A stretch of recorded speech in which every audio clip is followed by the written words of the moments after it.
یہ ان کافروں کے اوپر رسول کا احسان ہے، اور یہ مدینے کے فقراء پر فاطمہ کا احسان ہے۔ اب عقل کہتی کہ جب اللہ کے رسول نے اور رسول کی بیٹی مکے اور مدینے، کیونکہ مکے کے یہی کافر جن کی آج اتنی مدد کی گئی، یہی کلمہ پڑھ کے بعد میں مسلمان ہو گئے، جس مکے اور مدینے پر اتنا احسان ہے رسول زادی کا، اس کا کتنا احترام ان لوگوں نے کیا ہوگا۔ بار بار کہا ہوگا کہ جب ہم کچھ نہ تھے اس وقت آپ نے واقع کر کے ہمیں پالا۔ آج اگر ہم صاحب اقتدار ہیں، آج اگر ہماری اچھی حالت، تو آپ کے احسان کو کم از کم اتنا تو یاد کریں کہ اگر آپ کو کچھ نہ دیں تو کم سے کم آپ کا وہ احترام تو رہے۔ جو میں نے 2 دن پہلے جملہ کہا، فاطمہ کو اس سے اتنی تکلیف نہیں پہنچی کہ میرا گھر جلا دیا گیا، یقیناً بڑی مصیبت، اس سے اتنی تکلیف نہیں پہنچی۔ اتنی کے لفظ پہ توجہ دیجیے گا، بعد میں غلط فہمی نہ۔ فاطمہ کو اس سے اتنی تکلیف نہ پہنچی کہ میرے پہلو پہ کوڑا مارا گیا، فاطمہ کو اس سے اتنی تکلیف نہ پہنچی میرا بیٹا محسن ماں کے پیٹ میں شہید کر دیا گیا۔ فاطمہ کو جو تکلیف زیادہ پہنچی وہ 2 جملوں سے۔ پہلا جملہ یہ ہے کہ رسول کی بیٹی، ہم آپ کو سچا سمجھتے ہی نہیں، آپ دولت دنیا کے لیے جھوٹا دعویٰ کر رہی ہیں۔ جو شادی کا لباس شادی کی صبح اپنے بدن سے اتار کے غریب کو دے دے، اس سے کہا جائے کہ آپ صدیقہ ہیں ہی نہیں۔ مباہلہ میں عیسائی تک جس کو دیکھ کر پکار اٹھیں کہ ایسے سچے چہرے نہیں دیکھے، اور کہا جائے کہ ہمیں نہ آپ کے دعووں پہ یقین ہے نہ آپ کے گواہوں پہ یقین ہے، علی بھی غلط، حسین بھی غلط۔ اور دوسرا جملہ جس نے فاطمہ کے دل کو بہت تکلیف پہنچا وہ یہ کہ چلو جو کچھ تمہیں کرنا تھا کیا، جب پابندی لگا دی کہ آپ مدینے میں بیٹھ کے باپ کا ماتم بھی نہیں کر سکتے، یہاں تو کچھ مانگ بھی نہیں رہی، چلے وہاں تو تھا کہ فدق کا مطالبہ تو کیا نا، کم ماتم بھی نہیں کرنے دیں گے۔ بیت الحزن کے علاوہ آپ مفاتیح الجناح میں شیخ عباس قمی نے جہاں شہدائے احد کی زیارت لکھی، وہاں یہ جملہ لکھا ہے کہ عمر ابن لبید انصاری کہتا کہ احد جو زمانے میں جنگل تھا بہت دور، میں ویسے ہی گزر رہا تھا، دیکھا کہ قبر حمزہ پر فاطمہ بیٹھی ہوئی گریا کر رہی ہیں، ایک جملہ میرے کان میں پڑا، میں نے کان بند کر دی، نامحرم، لیکن کہا کہ شہزادی آپ ایسا گریا کر رہی ہیں جس نے میرے کلیجے کی، جس نے میرے دل کی رگوں کو کاٹ کے رکھ دیا۔ کہا کہ اے عمر، اگر مجھے مدینے میں اپنے بابا کا ماتم نہ کرنے دیا گیا تو کیا میں اتنا حق بھی نہیں رکھتی ہوں کہ ویرانے میں آ کر اپنے دادا کی قبر پہ ماتم نہ کروں؟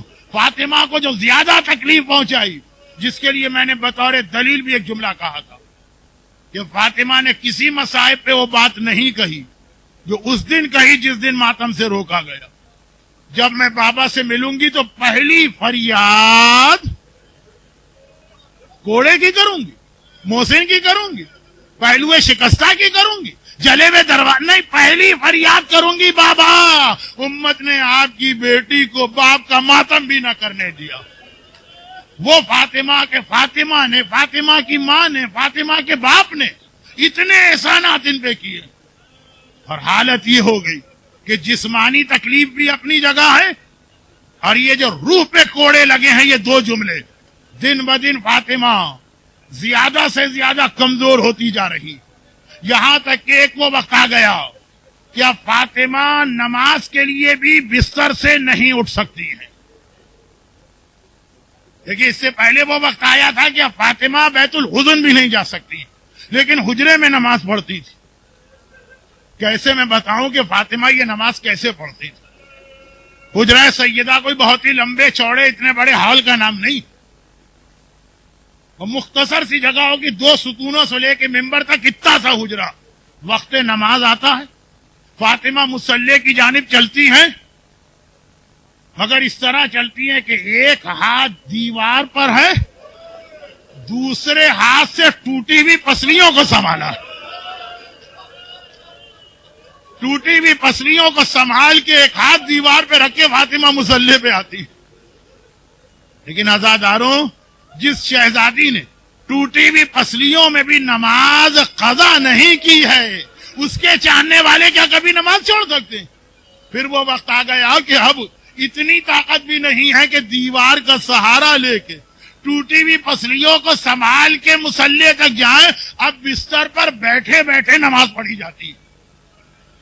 اپنے اور میرے انداز سے اہل بیت کو نہ سمجھیے. اہل بیت کے یہاں سب سے بڑی قیامت ہے اگر کبھی وہ بیٹھ کے نماز پڑھے, کیونکہ نماز تو ایسی عبادت ہے کہ مولا کے پاؤں سے تیر کھینچو پتہ بھی نہ چلے. ارے فاطمہ تو خیر فاطمہ ہے, زینب اگر سنت نماز زندان شام میں بیٹھ کے پڑھ رہی ہیں تو سجاد کو یقین نہ آیا پھوپھی اماں آپ نے تو شام غریبہ بھی کھڑے ہو کے نماز پڑھی تھی.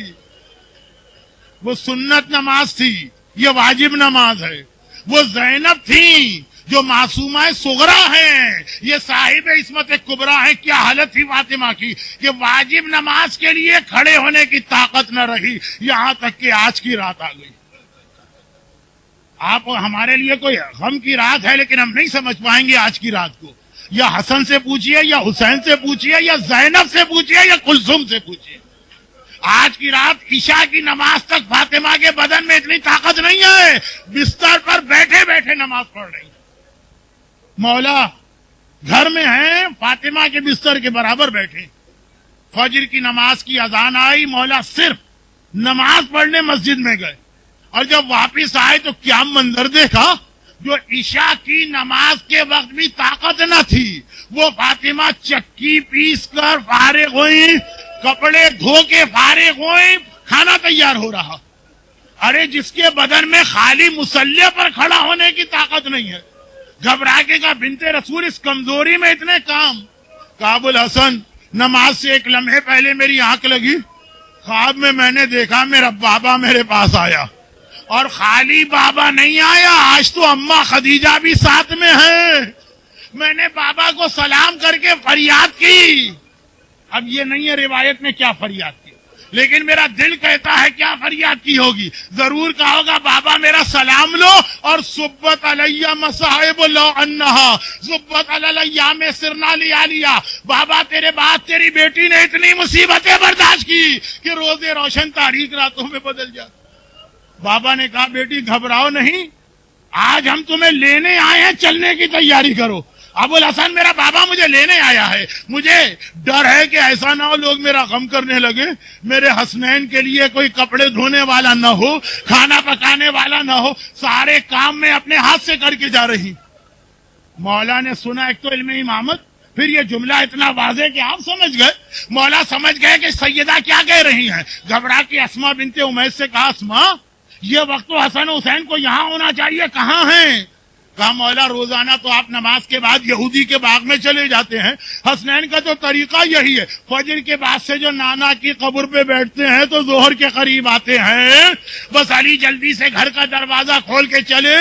اور ادھر فاطمہ حجرے میں گئی, چادر اوڑھی, اسما اب کوئی میرے حجرے میں نہ آئے, مجھ سے بات نہ کرے, اور ادھر حجرے کا دروازہ بند کیا, ادھر گھر کا دروازہ کھولا. حسن حسین گھبرائے آئے. اسما ہماری ماں کہاں ہے جو اس وقت صحن میں بیٹھتی ہیں. گھبرا کے اسما نے کہا لیکن شہزادوں تم اتنے جلدی کیسے آ گئے, تم تو ظہر کے قریب آتے ہو. کہا آج بھی ہم گئے تھے, نانا کو سلام کیا تھا, نانا نے جواب دے کے کہا حسن حسین آج یہاں بیٹھنے کا وقت نہیں ہے, اماں کو الوداعی سلام کر لو, تمہاری ماں دنیا سے جا رہی. نانا نے بھجوایا, اماں کہاں. اسما نے ہاتھ جوڑے, مجھے اجازت نہیں ہے, لیکن میری شہزادی حجرے میں ہے.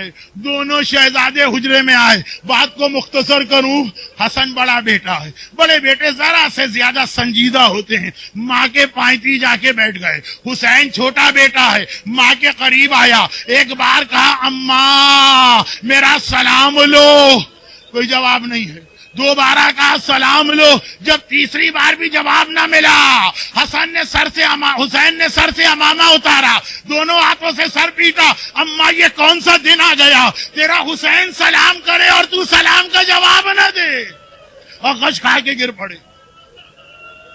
اسما صحن میں ہے, دیکھا کہ دروازہ دوبارہ کھلا گھر کا.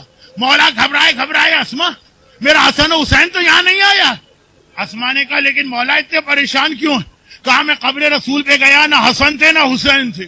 میں نے پیغمبر کو پکارا، رسول نے کوئی جواب نہ دیا۔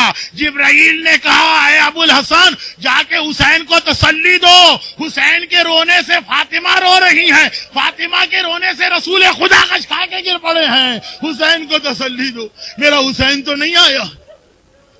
اسما نے کہا آقا حجرے میں ہے۔ بہرحال بات بہت مختصر کرتا ہوں، مولا گئے، بچوں کو تسلی دے کے باہر نکالا، میں تمہاری ماں کو غسل میت دے دوں؟ اور زینب کہتی ہیں میں نے بابا کے رونے کی آواز سنی۔ غسل خانے میں کون روتا ہے؟ جب غسل خانے کا دروازہ کھلا، علی نے کہا آؤ اپنی ماں کو آخری بار دیکھ لو۔ زینب نے گھبرا کے کہا بابا مگر آپ غسل میت میں کیوں رو رہے تھے؟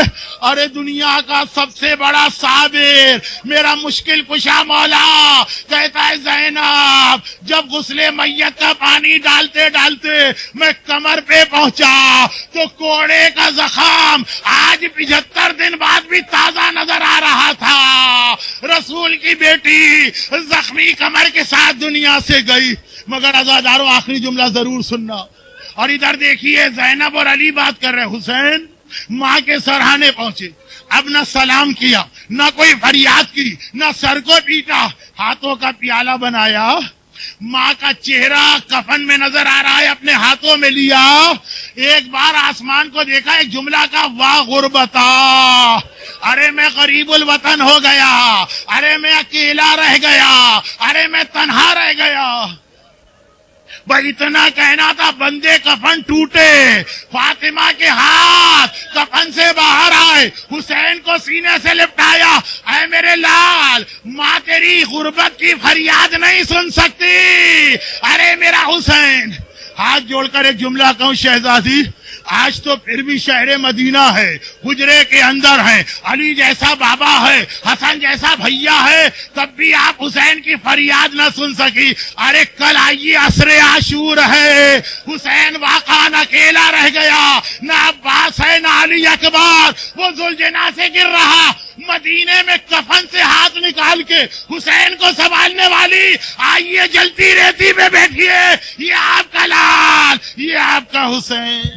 برحمتك يا أرحم الراحمين وصلى الله على محمد وآله الطاهرين